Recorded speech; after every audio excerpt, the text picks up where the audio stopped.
as an abstract constitutional principle for the governor, what else does he do? Let's analyze the numbers now, Malaz. Does he say?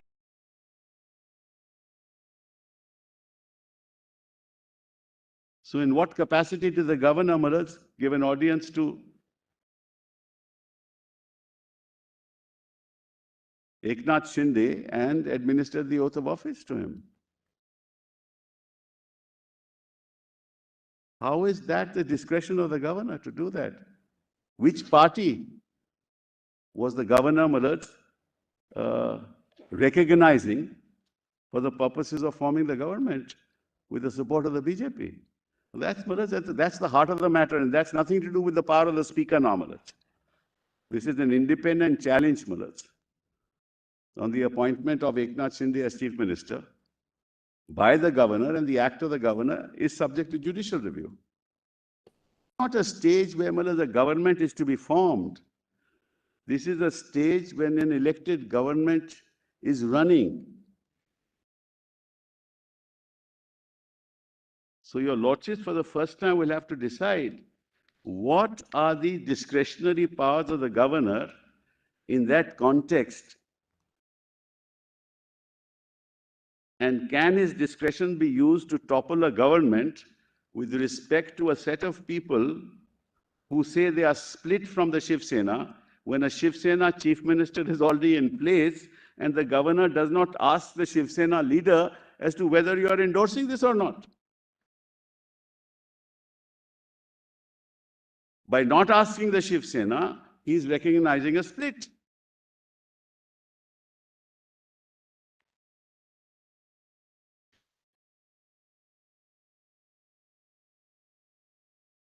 No, there is no discretion after an elected government is formed. The government then will fall, Malaz, on the floor of the House.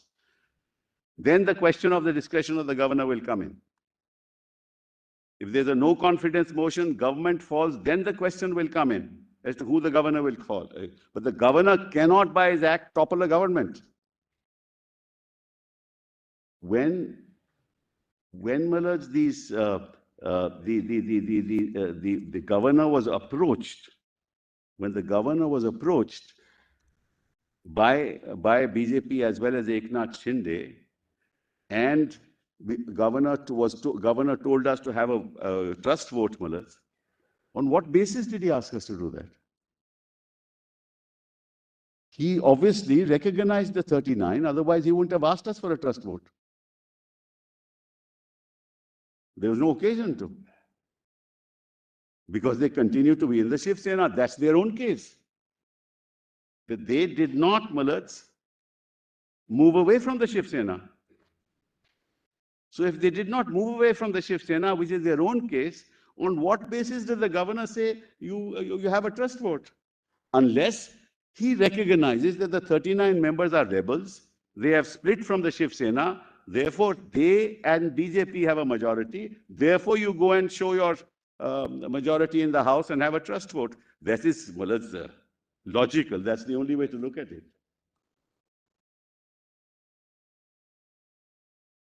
And the governor must act consistent with constitutional morality. What's the moral foundation of such an act?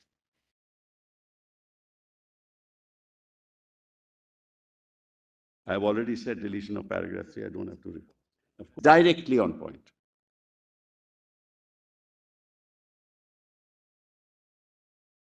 Because the governor, by asking me to go for a floor test, having a trust vote, has condescended to recognize a breakaway group, expressly prohibited and the governor's action struck down in Navam Rebia. So we don't have to go into the issue whether the matter should be sent back to the speaker or not. If you decide this issue, the matter is, nothing else is required to be decided. So we challenge the trust vote. We challenge the action of the governor to swear him in as chief minister. If that goes, everything else goes. Then we don't have to go into the problematic issue of sending disqualifications back to the speaker.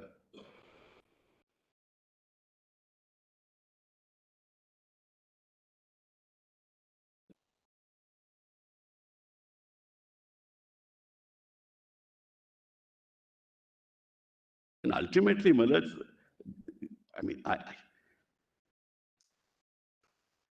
the facts are so crystal clear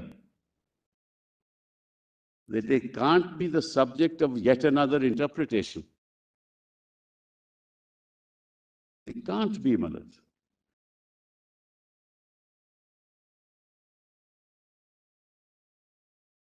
The Constitution doesn't give him that power. The 10th schedule, he is far away, far removed from him.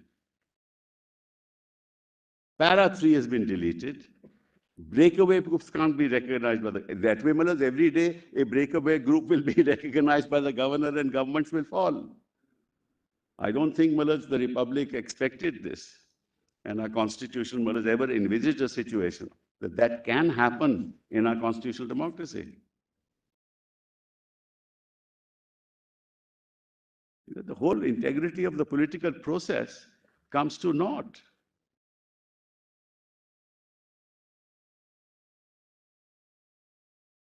Rameshwar says.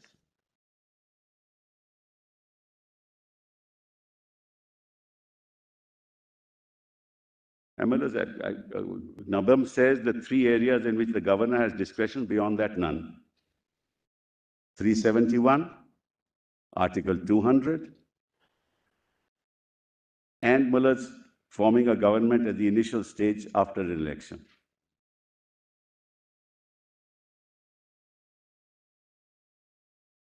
There is no discretion with the governor. He acts otherwise on the aid and advice of the Council of Ministers. That's settled now. And of course, 356, Mullahs, sending a report to the central government. That's not something on the aid and advice because, so 356, 200, and 371. These are the 3 areas. Mr. Sibal, once a person incurs a disqualification under the 10th schedule, then the consequence under Article 193, bracket 3, is that his seat shall thereupon become vacant. Yes. Because 190 in terms, 193 in terms refers to 191(2). Yes. Which refers to the 10th schedule. That's correct. So the seat shall thereupon become vacant. So suppose a group of MLAs, forget this case, suppose a group of MLAs incurs a disqualification by being a split, which otherwise is not recognized by the 10th schedule. Correct. So the strength of the House therefore falls by the extent of the disqualification. Absolutely. In which case the majority required for a motion of confidence would also be altered. So suppose in a House of 200 members, 20 have become disqualified. Right. Then it would be 90 instead of 100 for the vote of confidence. Correct. So would the governor in such a case be justified in saying that, well, I still want a vote of confidence because assuming that these people now are disqualified, I still want to test the legitimacy of the government after excluding these persons. Can he do that? If the arithmetic is so stacked, Maharaj, he can, but nothing more than that.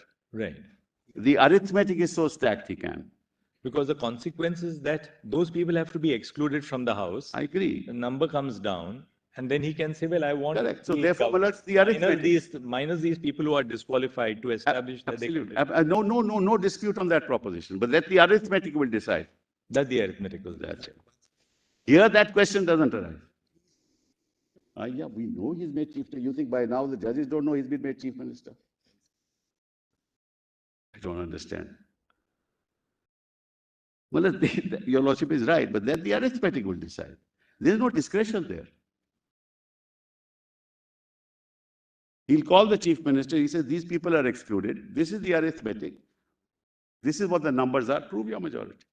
No, but then look at it this way for a moment. I mean, we're not at all on the facts here, but just to test a constitutional position, which is that, say or we can, just for the sake of clarity, the Shiv Sena has 56. Yes, or had 56 when the government was formed. 55, right? I thought, Maharaj. Oh, sorry, 55. 55. Now, disqualification notices were issued to 22 plus 16, 38. That's right. So for a moment, for the argument, we proceed with your hypothesis that this is a split and therefore they are disqualified. Right? So then the Shiv Sena is left with 17. Yes. If these people are to be disqualified. Yes. So it comes down to then 17 plus NCP has how many? 44 or how much? 54. 53. 53 plus 17, 70. Yeah, I just see that. And Congress is 44, right? Yes, 44.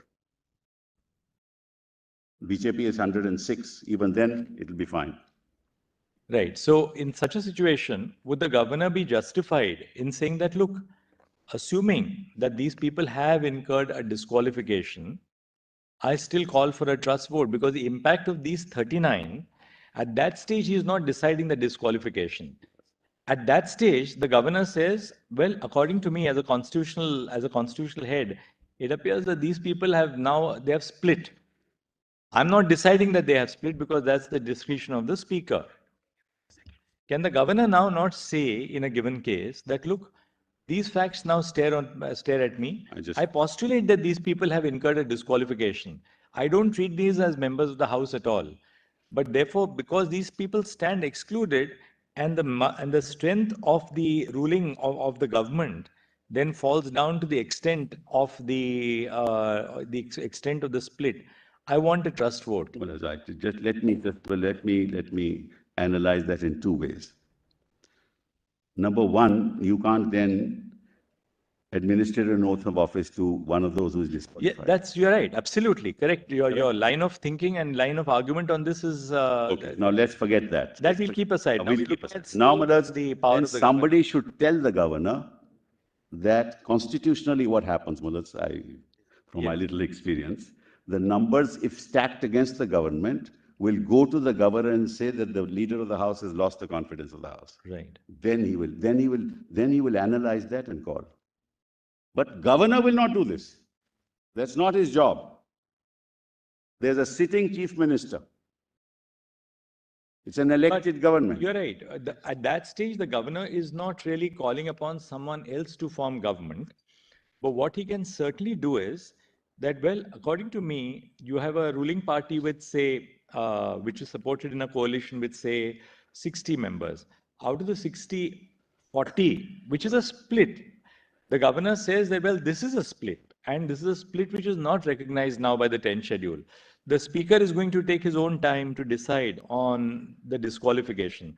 But as the constitutional head of state, I do believe that with these 40, having, contrary to the constitution, moved away, at least as a head of the state, I require a trust vote on the floor of the Legislative Assembly. That I don't believe the governor would be wrong in calling for a trust vote. I will say it is wrong, then I'll constitutionally provide an answer. Why would that The moment a governor does that, take Maharashtra. There are any number of parties apart from Shiv Sena, apart from NCP, apart from Congress. There are so many small parties. Now, those small parties at the moment supporting whoever is in power. The moment the governor does that, the buying and selling will start. In fact, the governor will be inviting, by his unilateral act of saying, prove your majority. There's no question of proving majority. He is the chief minister. Somebody else has to tell the governor that there is no majority. These are the signatures. These are the people who are with us. He doesn't have majority. If you allow that as a constitutional principle, it will be disastrous for democracy. No, but the very fact that a disqualification notice has been issued initially to 16 and 22, this is not a case where the governor is sort of, finding facts, in the political spectrum. The governor is informed, the governor knows that, well, disqualification notices have been issued to 16 plus 22 or a group of persons. Yes. Which disqualification, the wrath of disqualification, the moment it attaches to a very sizable portion of the MLAs who are part of the ruling coalition, can the governor be said to be not justified in saying that, well, I'm not deciding the disqualification, but now please establish that you have a majority in the House, and I'll decide whether your majority depends on these 39 or your majority is safe irrespective of these 39. Even otherwise on the arithmetic, the numbers are in favor of at that time in favor of Because, the you know, Mr. Sibal, you are also right. independence was Mr. Sibal, for the present purpose, because we still have to hear them on that aspect. So, as a hypothesis, we proceed on the basis that you are right, that these 39 they had really split. That too, a split is not recognized by the 10th schedule. Therefore, they necessarily have to go out. Right.